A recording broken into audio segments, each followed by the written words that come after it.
I'm coming to you live from your iPhone because I think I'm just on iTunes.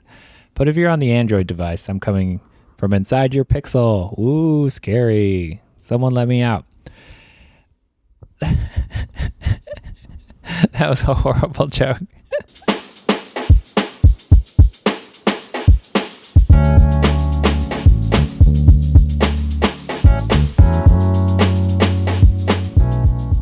Hey everybody, this is Xchel Hernandez, and you're listening to Notes from My Improv Notebook, your internet's resource for free improv classes on the internet.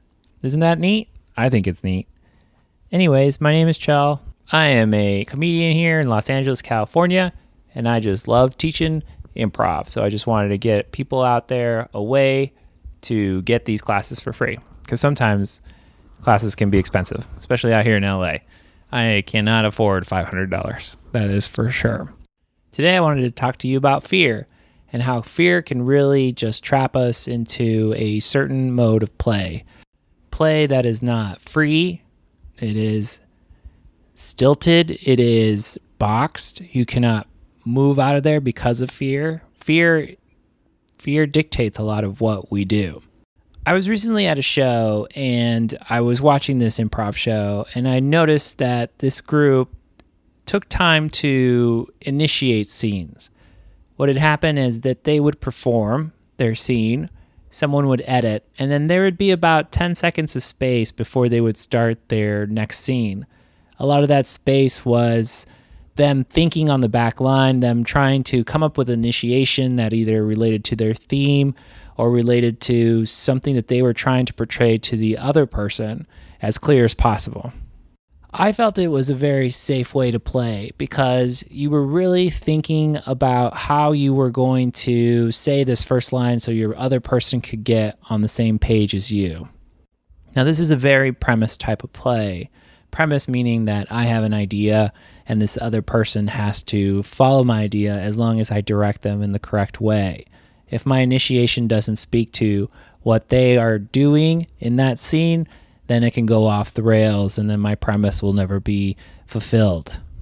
This is a type of play, and it's okay if this is the type of play that you want to do, such as like an Armando. An Armando is where a monologist speaks their story, and then you as improvisers take premises outside of that in order to perform those, and that's fine. But I also want you guys to have a chance to do discovery play, which is where you bring in just one piece of the puzzle and you discover that whole puzzle with your partner. So let's say you have a red piece and you put it in, and then someone comes in and puts their piece of the puzzle, and all of a sudden it turns into an Elmo. You know what I'm saying? You just don't know what it's going to be. Or if you bring in a red piece and the other person brings in a white piece and then you add a blue piece, and then all of a sudden you're all 50 stars on the American flag. You just don't know what's going to come. But it's that discovery within a scene that is actually a lot of fun, and I encourage, because a lot of those free play scenes is where you get the most surprises and the most reward out of improvisation. To me, that's where a lot of the reward is. It's those surprises like, I never thought that we could do that. Oh my God, did that just happen? So, fear. I think fear dictates on what we do and how we approach the art form. For example, if you fear making big moves on stage, those will never be a part of your repertoire. If you fear doing accents on stage, those will never be a part of your repertoire. If you fear responding, those will never be a part of your repertoire. If you fear initiations, those will never be a part of your repertoire. Fear can stop us from becoming the artists that we need to become.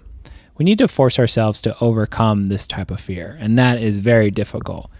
I'm not going to get up here and be like, man, you need to do it as soon as possible. But you do need to start making steps to understand when you're afraid. So once you become aware of it, then you're able to combat it. And that's easy. You just ask yourself, am I afraid right now? And then you make steps in order to overcome that fear. And as always, 100% of success just comes from showing up. And what I mean by that is you're never going to succeed unless you're there, right? So I just want to say that if you agree to a show and you're on stage, or you agree to a class that you've never taken, congratulations, you overcame a fear. So you can do it. Take that initial success and apply it to your work. don't overlook that you were able to agree to a show and be there on time and actually get up on stage, because ultimately you just overcame a fear.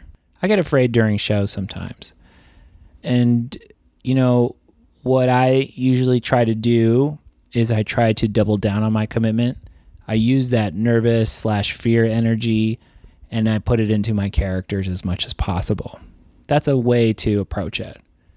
I do feel, though, as if when you do overcome that fear, you're able to proceed to that next level of play that you might want. Because ultimately, what is holding us back is fear. My worst experience with fear has been when I performed at iOS on the group Pockets. It was our first show in front of a sold-out crowd of peers, and it was the first show that I did with this group of people. I would say that we were all nervous. I felt myself the most nervous. During that instance, I found myself overcome by this urge not to move. I let fear kind of dictate what I do, and in my experience, fear made me freeze. There was a group scene on stage, I remember, where everybody was in the car. It felt like we were the Beverly Hills Hillbillies and we were all in a car, and everyone was super committed to their character, except for me and one other person. We just kind of stayed off to the side. The audience loved that scene, but for me in that instance, I really let fear kind of dictate what I was going to do. From then on, it set a bar for me. I always had to find ways to overcome that bar so that I could progress in my comfort and in my ability to perform with those people. By limiting myself to my friends on the team, I wasn't able to show them who I was as a player. Well, I didn't want to make the wrong move. I didn't want to show them that I was a bad player, and I didn't want them to think that I was a selfish player. So I just kind of stood back at that time. And also the fear overtook me because the peers that I was performing in front of, the audience, well, I didn't want them to think that I was bad. It was my first time performing on Herald Night, and it was just such a nerve-wracking time. But over the course of a year, every day, I showed up to my shows, and I felt like I had to take another step in order to embrace that fear and find ways to overcome it. I overcommitted to character. I went out there and I thought I did the moves that I thought were best at the time. Most of them I felt like they failed. But during that time and that discovery and my awareness of my fear, I did feel like I was growing as a performer. Because when I was able to come away from that stage of like, okay, I did another one, I was able to go somewhere else and feel the levity that it comes with overcoming that fear. I was able to make stronger choices in else places. As I was gaining my momentum on this stage, I was able to then make bigger choices in different areas. Because you'll find that fear in a certain place might make the comfort of another place that much more comfortable. So what are exercises that you can do in order to overcome fear? Well, my suggestion is to overcommit. Use that fear energy and put it into your characters. Now, I've heard other teachers say, play the reality. If you're afraid, play that emotionally inside your characters so that you accept it and move with it. My idea is to put that energy inside of your characters so that you're able to progress within the character, but using that energy. So how do you know if you're committing or overcommitting to a character? Here's the exercise. This exercise is done by yourself in the comfort of your own home or car on your way to work or school or walking, is to choose a character. Choose a character and rate how committed you are to that character. Start at a 5. Start at what you think is a 5 in that character. Then go down.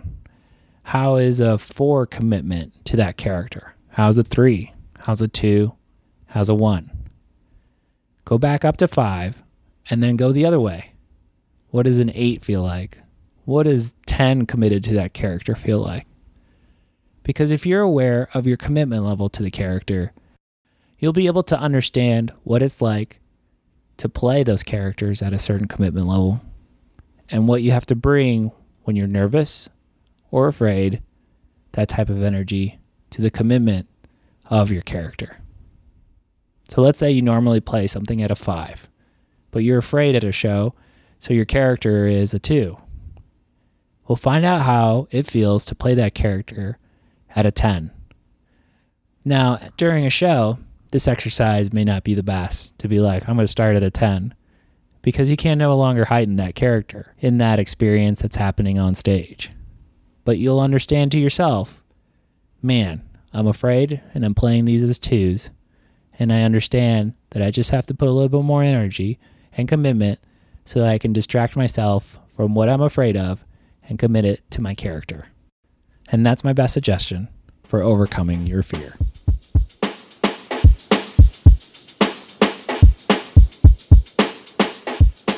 Hey guys, my name is Xchel Hernandez. I am a comedian here in Los Angeles, California.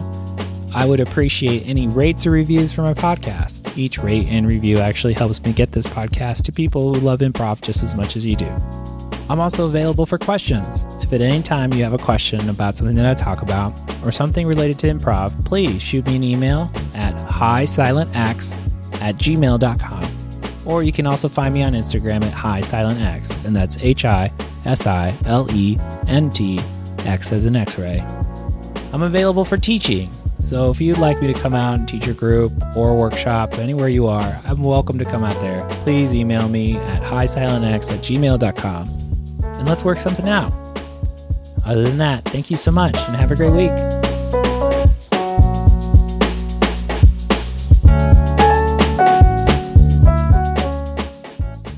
I feel like I'm still not having good breathing mic time.